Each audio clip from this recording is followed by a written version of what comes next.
Hello and welcome to my channel. Today we're going to be talking about how to homeschool in the state of Hawaii, and we're going to cover different areas of homeschooling so that you have more knowledge when you get done with the video, hopefully. The first thing we're going to cover is the HSLDA, how to comply with Hawaii's homeschool law. And you can join and become a member, and they will help you if you have legal problems or legal concerns, because I am not an attorney and I can't help you with things like that. But I can go to their website and read what it says. And so we'll start with there. And it says that the first thing that it says, you must provide a notice of intent before you begin a homeschooling. The notice of intent should be given to the principal of the public school your child would attend if he or she were enrolled in public school. You may choose to submit this notice either on Form 4140 developed by Hawaii Department of Education, or in a letter that includes the name, address, telephone number, birth date, and grade level of the child and the parent's signature. You are not required to submit both. Now you're going to want proof of that, and you're going to want to keep it somewhere, perhaps what they call a portfolio, because that's important to have. HSLDA members can use our Notice of Intent form available below, which lists the minimum information that parents must provide. Parents may also create their own Notice of Intent, so long as they include all the required information. Finally, you must also notify the principal if you're no longer homeschooling. Number 2, you must ensure your curriculum complies with the statute.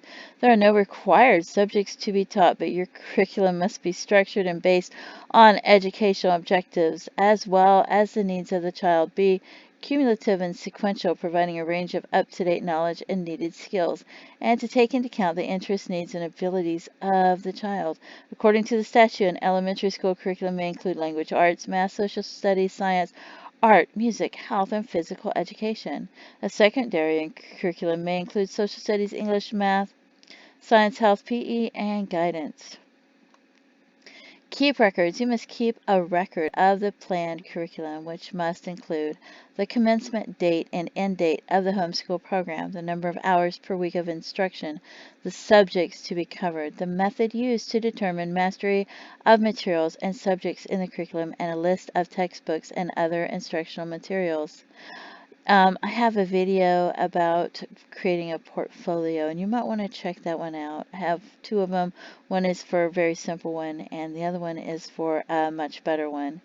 So, it says the list should be standard bibliographical format. The author, title, publisher, and date of publication should be indicated as well. Submit annual progress reports. You must submit an annual report of your child's progress to your local principal. For grades 3, 5, 8, and 10, parents must submit the results of a criterion or norm reference standardized achievement test of the parent's choice, which demonstrates grade level achievement appropriate to the child's age. For other grades, the annual progress report may be one of the following: a score on a nationally normed standardized achievement test, progress on a nationally normed standardized test that is equivalent to 1 grade level per calendar, a written evaluation by a Hawaiian certified teacher, which if you have a portfolio, you could probably take it to a certified teacher and show them. A written evaluation by the parent should include description of progress in each subject area, samples of the child's work, and tests and assignments with grades, if grades are given, that demonstrates progress. And if you have a portfolio, you would have all that in there. The results of the Hawaii statewide testing program, if the parent chooses to have the child participate in the school's testing program. And if that's free, that would be a great idea. And then they say click here to learn more about that. And then we go to the Hawaii Department of Education, and it talks about homeschooling. And they have a list of frequently asked questions, and I don't want to read it all to you, but I will scroll down so that you can pause the video if you would like to read it. It pretty much says the same thing. You have to give them a letter of intent with a name, address, telephone number the child birth date and grade level and signature, and the date of the signature. So I'm going to scroll down, and you can pause it to read it. It would probably be pretty much the same thing as the HSLDA, I believe, is pretty much up to date on their information.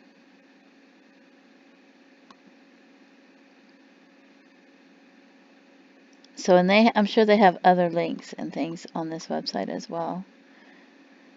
Okay, and then if you're homeschooling at the beginning of the year or whenever you start homeschooling, you might want to have your child take an assessment test. You'd like to know what they've learned, what they've absorbed, if they need to review things. And she has reading assessments, so you can take an assessment test, and from there you can create a plan and goals for the year. So this has free assessment tests on the internet, and you can go to her website to see which ones you want to use. And then there's math placement or assessment tests as well at mathmammoth.com, so that you can print those out, or you can save them in PDF format, and then it gives you the answers and how to review the tests and everything. So you can use that for math. That way you know what level your child's on, if they just need to review some things in a grade level, or if they need to learn the complete grade level. And you can go over it and create your plan from there. And this right here is from Alaska, but I like the way they have it set up. So if you're creating your portfolio, you might want a page that has headings like this with books and the ones you might use, online subscription-based programs that you're considering using, so that you're brainstorming.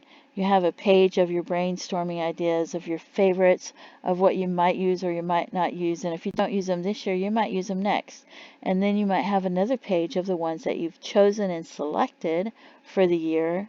And that way, if you go back and change your mind, you have the other selections on your brainstorming page. But then you also, it helps you if you've never homeschooled to see what kind of supplies you might need and things that you might need use. Because if you have a membership to the YMCA, you might use their swimming lessons or whatever or for PE as part of your homeschooling. So, and I don't know if I mentioned it before, I do have another video on creating a portfolio, which might help you as well. And then a calendar. If you can go online and get a free calendar. And I like the ones with boxes. So you can have a tentative calendar where you think these are going to be the days that we plan on having schooling, the days we plan on having field trips and holidays, and you can write FT for field trips and put an X for school days or however you want to do it, or you can use highlighters. And then you can have a separate calendar, so if something comes up, and then you can write the days that you actually have schooling.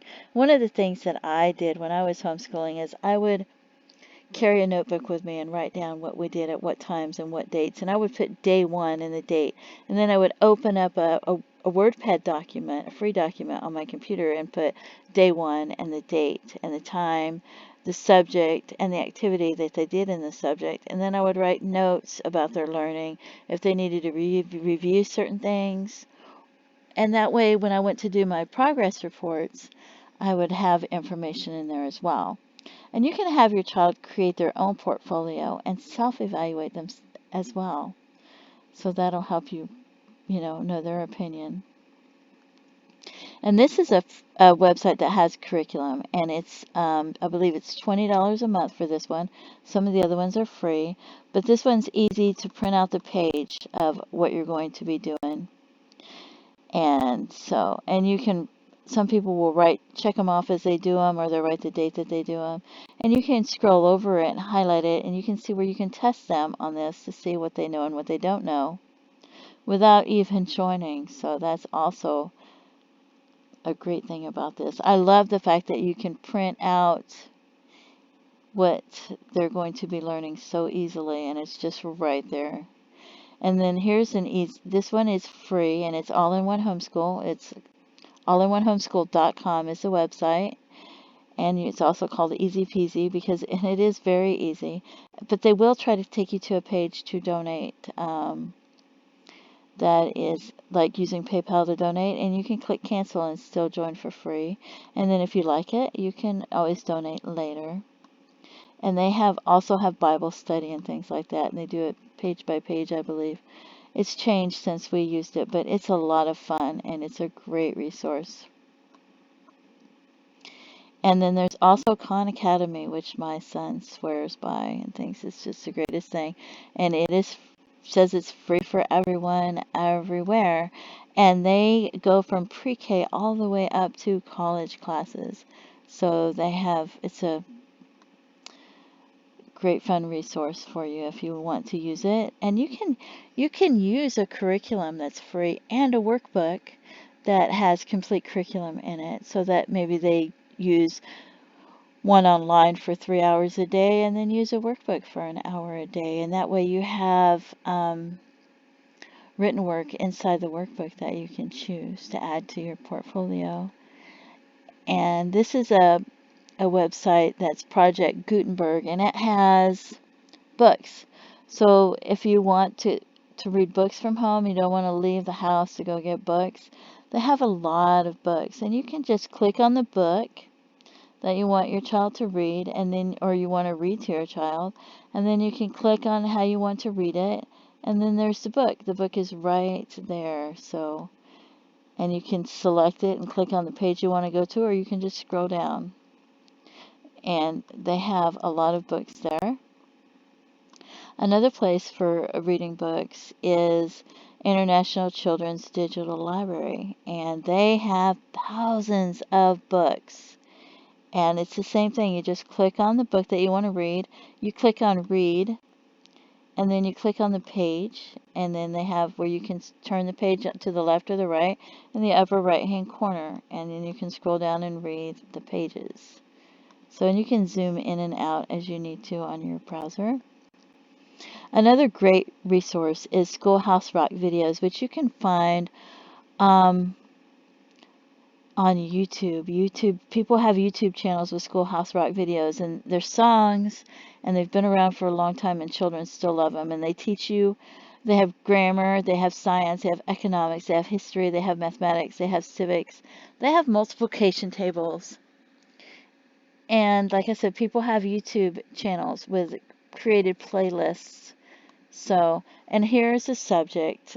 So you can see they have the multiplication tables, and it'll give you a break from teaching while your children are singing the songs and listening to it and learning while you create lunch or whatever.